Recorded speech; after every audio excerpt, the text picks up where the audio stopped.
given Richfield is largely residential, is it expected that residents will have to pick it up, or what's kind of being considered here? Again, if everything were exactly the same, we would see a slight increase in residential. So what do you do? How do you find this money? I know taxpayers are sick of having to ante up. 100%, and affordability is a huge issue. When can these counties expect a more efficient, upgraded system to work with to handle these human services programs? I think what's really exciting about this legislation is that it involves the advisory councils. Was that money, as far as you know, spent as it was supposed to? Yes, MPHA always followed the money. If you were tracking those receipts with McCormick Barron and all that money, but yet the money was all spent how it was supposed to, I guess I'm just trying to parse that out, like how that really makes sense. Like, was the money spent how it was supposed to be?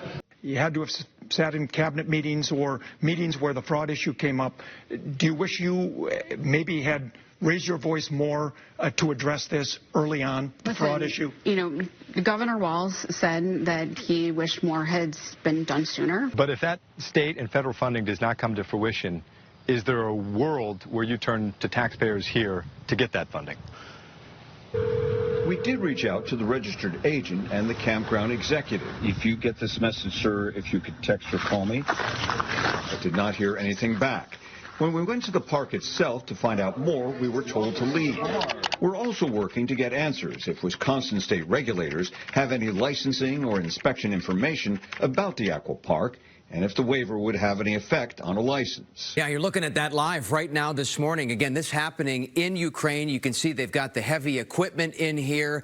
This ability to get high above this scene, perhaps to try and spot some folks who might be stuck in this rubble after this attack. Clearly took down a big part of this building. Crews desperately searching for those who may still be surviving. We are continuing to track the economic impact of the war, and market futures today on this Monday looking pretty good. We have 3 green arrows up. Look at that. NASDAQ up more than 300. Now, overnight, oil prices did tick up just a bit with the U.S. and Iran dispute over the Strait of Hormuz. When it comes to the price of the pump, though, average this morning in Minnesota still at $3.62 a gallon. Nationally, we are paying $3.86 a gallon. Tonight, we're learning the Best Buy headquarters in Richfield was worth more than $118 million just a couple of years ago. And still, no direct answers about why its value has now plummeted to $32 million. Renee Cooper has been tracking this story all week and is digging into whether this could raise your property taxes. Renee.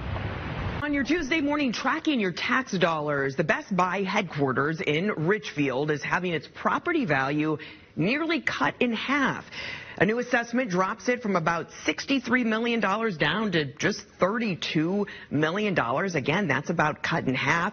It's a 5% drop in the city's commercial tax base. What does that mean? Well, less tax dollars for the city, opening the door for the potential of property tax hikes for homeowners. Next year's new middle to high school assignment is THC, teaching kids how it hits the brain and why today's high-potency products are too risky for teens. Paul, on a normal day, this place would be packed with kids, but as we all know, today was far from normal. They really limited the amount of time the kids were able to spend outside. They made sure they had sunscreen and bottles of water. Now, we want to take you inside where most of the kids spent most of their day, right here at the ice arena. Come on in. Be careful. Watch that door. So this is part of AKA Sport. They have about 100 kids here for this summer camp. And we talked to the man in charge. He told us about what they have to do to kind of stay safe. You can see parents here picking up their kids as we speak. A lot of great people here working the front desk. Thank you for all your help today. So we wanted to take you in here into the arena. No ice. They take the ice out. And this, you can feel it. Ooh, it feels so cool. Come on in. This is where the kids are playing. Hey, take a look around. Paul and Leah, when the software in question was efficient in the 90s, this was the laptop people were using. And yes, it did come with a floppy disk. Yeah, this humidity feels like an unwanted hug from Mother Nature. I got to be honest with you, Matt and Brandy. So let's talk about the obvious things. First, when it comes to this heat, something like this, a water bottle full of some ice cold water, this should be coming everywhere with you, not only today, but as this heat stays with us this week. Have any reporters appeared on a Wheaties box? Not that I know of. Personally, I think a reporter should be on the cover of a Wheaties box. I wonder who that could be. I can't think of anyone. Now at 5:30, it is a soupy morning out there already, and folks, it's only going to get crazier out there. Meteorologist Ken Barlow tracking the potential for not only storms, also the brutal heat. We have feels like temps in the triple digits today. Bailey Hurley also standing by live with what you need to know before the heat really settles in. Plus, another push to give millions of Americans a chance to own a home. Why the bill could become law even if the president refuses to sign it. United States says peace talks will continue despite dueling strikes, pushing them to the brink. Brandy Powell breaking down the latest dispute and everything that happened with Iran overnight. 5 Eyewitness News at 5:30 starts right now. Now let's take a live look at the National Mall.